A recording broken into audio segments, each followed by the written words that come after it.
Around 500 years before the birth of Christ, a network of small city-states scattered along the coasts of Greece and Turkey began one of the most spectacular cultural transformations in world history. In this video about Greece, we'll meet the great Olympic athletes, take a stroll up Mount Olympus to see where the gods lived, and discover how that spark of genius that gave rise to philosophy came about. The Olympic Games. The Olympics were a great celebration that gathered together representatives from all the Greek cities. And while the event was taking place, all wars were forbidden. The Olympics were so important, all disputes between the Greek cities were put on hold for the duration of the Games. Welcome once again to the Olympic Games, the 4-year Greek sports extravaganza brought to you by Zeus, proud deity of this year's Games. Okay, sports fans, we've already seen some true drama during the previous events, but today we bring you the most anticipated event of the Games, the pentathlon. 5 disciplines: running, jumping, discus, javelin, and wrestling. For the men, there was no better way of impressing a woman than winning this competition, because it meant combining all physical and moral virtues. Of course, you're probably thinking that whoever won this arduous competition received a big cup and lots of money, like athletes do today. Well, you're wrong. What the winners received was an olive wreath.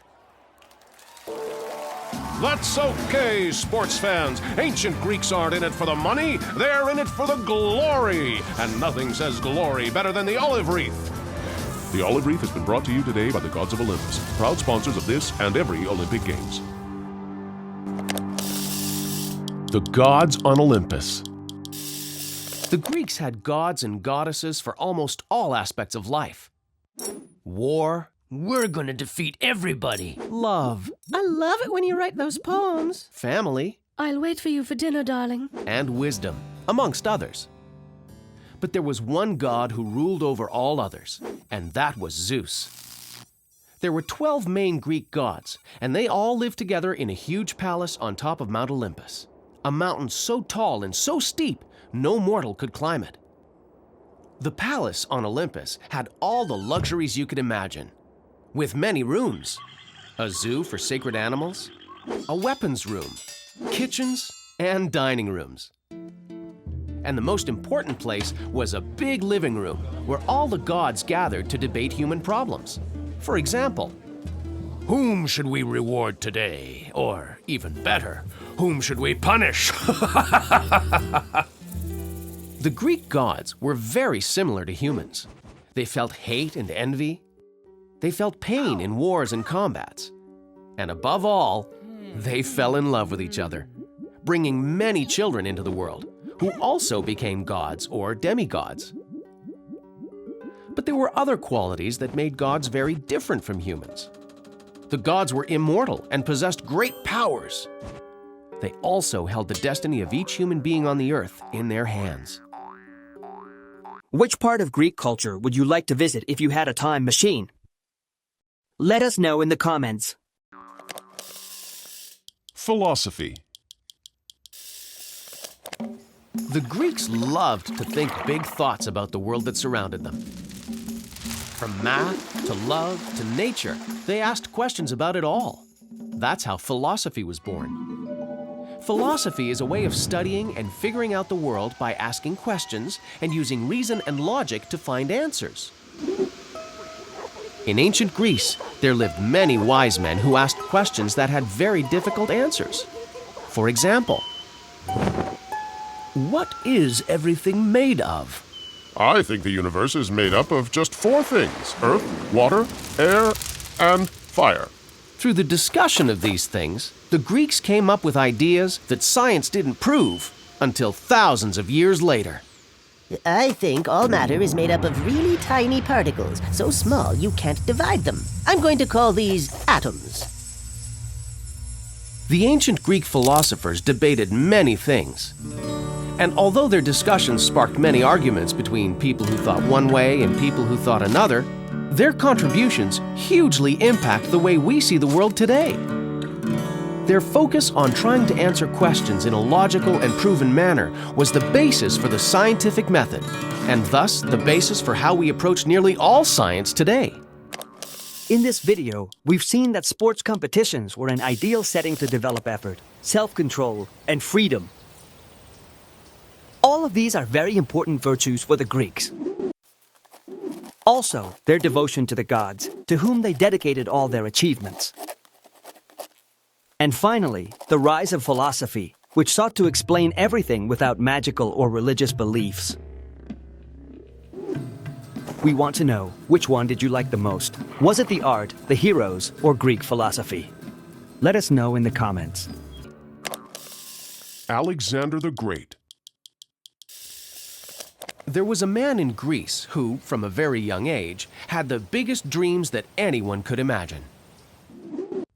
This young man, named Alexander, was the son of King Philip II, King of Macedonia, and he decided to set off on a long journey with an ambitious aim.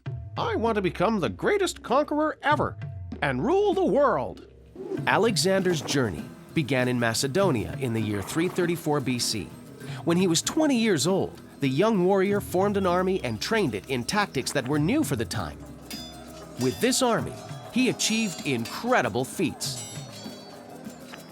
Let's see, I conquered here and over here and pretty much the whole ancient world, even over here. Alexander's empire united the Western and Eastern worlds, thus spreading the special Greek culture. When Alexander created his empire and centralized power, he contradicted one of the main principles of the Greek spirit. Cities that had been independent before were now all ruled by one man. But when Alexander died at an early age, leaving no one to rule in his place, classical Greece fell apart and thus ended the age. Subscribe so you don't miss the next historic battle or the next idea that changed the world. Let's dig a little deeper with our time compass and find out what else was going on around the world at that time. So what do you think was happening way over in the Americas while Alexander the Great was trying to conquer the world? Well, the Maya were building their marvelous temples and cities in Central America, where they developed one of the most powerful and refined civilizations on the entire continent. And what was happening back in Europe? In Rome, for example? Well, the Romans were rebuilding their city, because a few years before, a horde of warlike Gauls, descended from the Celts, had passed through under the command of Brennus. They defeated the army, devastated, destroyed, and burnt down the entire city. What? Rome was destroyed? Impossible! That's right, Peepo. Rome was destroyed in the year 387 BC. But one of the things that made the Romans of that time such a powerful culture is they never gave up, even after a devastating defeat. The Romans came back after the Gauls left, they rebuilt the city and kept going forward. But the Romans never forgot their defeat at the hands of the Gauls. It wasn't until 350 years later when a young man named Julius Caesar finally vanquished their feared enemy. Subscribe so you don't miss the next historic battle or the next idea that changed the world. Keep discovering the most curious events in history and science on our YouTube channel. Because with the support of each and every one of you, we can keep making more and more amazing videos. By clicking on the Patreon link, you can get books, games, and activities with priority access, as well as special benefits. Every bit of support, every like we receive means a lot, so thank you very much. And remember, everything is amazing when you have the desire to learn.